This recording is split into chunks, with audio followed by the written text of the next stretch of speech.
Hi అందరికీ. ఈరోజు మా అమ్మాయికి ఎంతో ఇష్టమైన గోధుమ పిండి పుట్టు ఎలా చేయాలో చూపిస్తానండి. సో ఇది మామూలు పుట్టు పిండి కాదండి, ఇది సాంబార్ గోధుమలతో చేసిన పిండి. ఇది నేను ఇక్కడ 2 కప్స్ తీసుకుంటున్నాను. ఇది నాకు అమ్మ తిరుపతి నుంచి, ఇండియా నుంచి పంపిస్తారండి. సో ఈ గోధుమల్ని రాత్రి నానబెట్టి మరుసటి రోజు ఉడకబెట్టి మళ్ళీ ఎండలో డ్రై చేసుకొని మిషన్లో పట్టించాలండి. దీని వెనకాల అంత ప్రాసెస్ ఉంది. సో ఈరోజు మనం డైరెక్ట్గా ఈ పిండితో ఎలా చేయాలో చూపిస్తాను. సో ఇది కాటన్ క్లాత్ అండి, ఇది కూడా నేను ఇండియా నుంచి తెచ్చుకుంటాను. సో ఈ పిండిని డైరెక్ట్గా ఇందులో వేసి ఏమీ కలపమండి. సో ఫస్ట్ దీన్ని స్టీమ్ చేసేసుకుంటాము.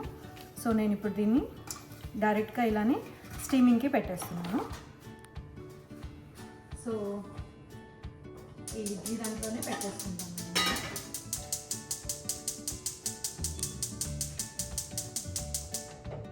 స్టీమ్ అయిన పిండిని ఇలా మెత్తగా నలుపుకుంటున్నామండి చేత్తో. సో దీన్ని మనం ఒకసారి జల్లించేసుకున్నామండి.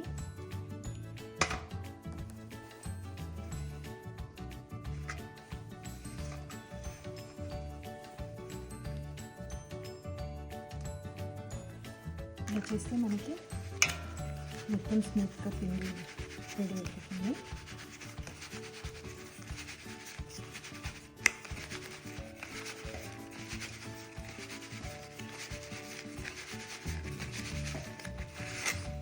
సో ఇప్పుడు ఇలా నలిపేసుకోవచ్చండి.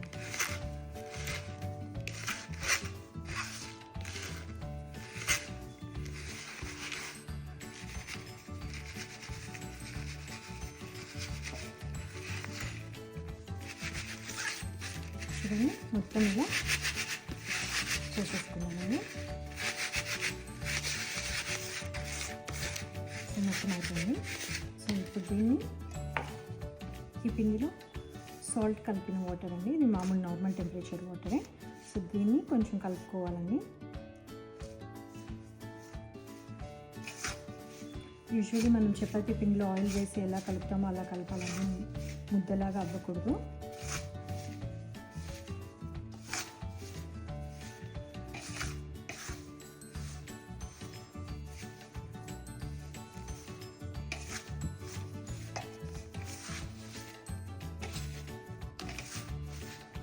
వాటర్ కలిపి స్టీమ్ చేస్తే మనకి పిండి అంతా కూడా పచ్చివాసన రాకుండా మంచిగా స్టీమ్ అయిపోతుంది. ఇది డబుల్ స్టీమింగ్ మెథడ్ యూజ్ చేస్తాను ఇక్కడ. సో ఇంకా పొడి ఇలా అయిపోతుందంటే ఇంకొంచెం వాటర్ పడుతుంది.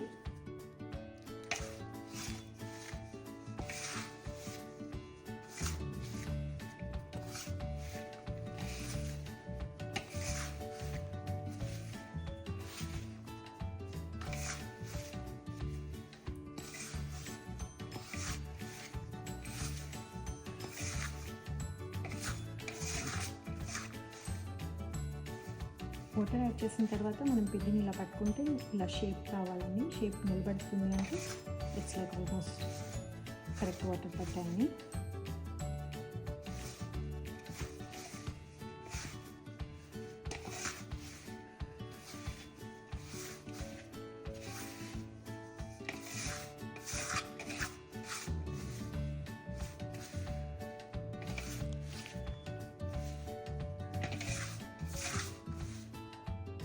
చూసారా, this is the right consistency. ఇప్పుడు మళ్ళీ ఈ పిండి మొత్తాన్ని మళ్ళీ మనం జల్లించుకున్నామని,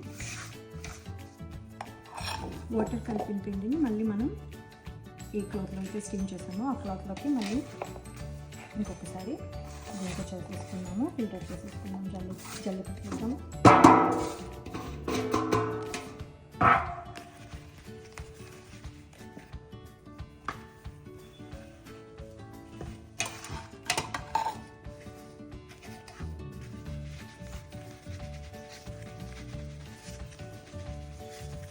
సో ఇది ఒక 2-3 స్టెప్స్ ఉంటాయండి, బట్ ఇది ఇలా చేయడం వల్ల మనకి ఫైనల్ పుట్టు కన్సిస్టెన్సీ చాలా స్మూత్గా వస్తుందండి, without any bubbles or anything. So ఇలా ఏమన్నా ఉంటే వాటిని నలుపుకుంటూ మొత్తం జల్లి పట్టేయాలి.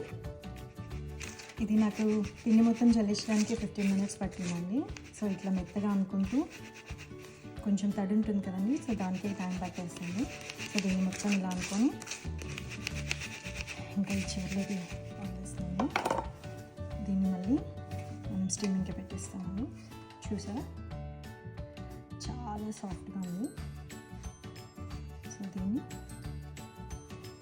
మళ్ళీ మనం స్టీమింగ్కి పెట్టేద్దాం. మళ్ళీ ఒక 10 minutes స్టీమింగ్ పెట్టేస్తున్నాను.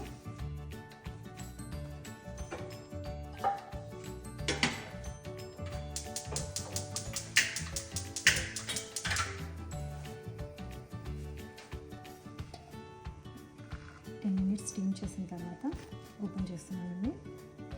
ఇది ఇంకా లాస్ట్ స్టెప్. సో ఇక్కడ 2 cups గోధుమ పిండి తీసుకున్నాం కదండి, 1 cup sugar, 1/2 cup ghee and 1/2 cup boil moong dal అండి. ఇది పెసరపప్పు నానబెట్టి ఉడకపెట్టి పెట్టుకున్నాను. సో ఇవన్నీ మనం ఇందులో కలిపేసుకోవచ్చు.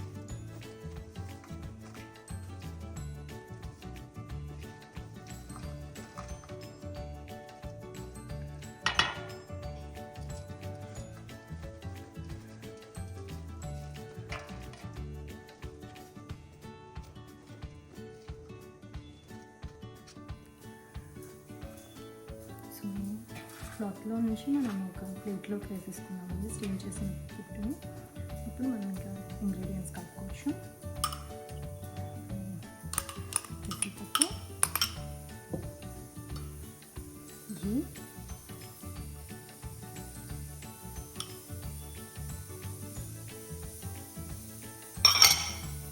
And sugar. మీరు షుగర్ తక్కువ తింటానంటే మీ టేస్ట్కి తగ్గట్టు కలుపుకోవచ్చు. నేను ఇక్కడ 2 cupsకి 1 cup వేస్తున్నాను.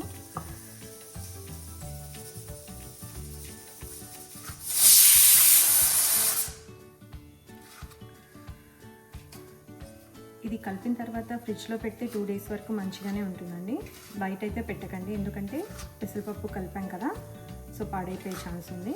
ఫ్రిడ్జ్లో పెట్టుకుంటే 2-3 days వరకు మనం మళ్ళీ యూజ్ చేసుకోవచ్చు.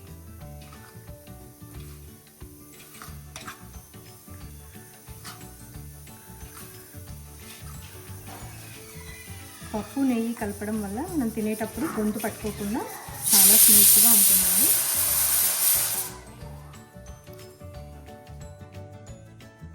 రెడీ అయిపోయిందండి. ఇప్పుడు టేస్ట్ చూద్దాం.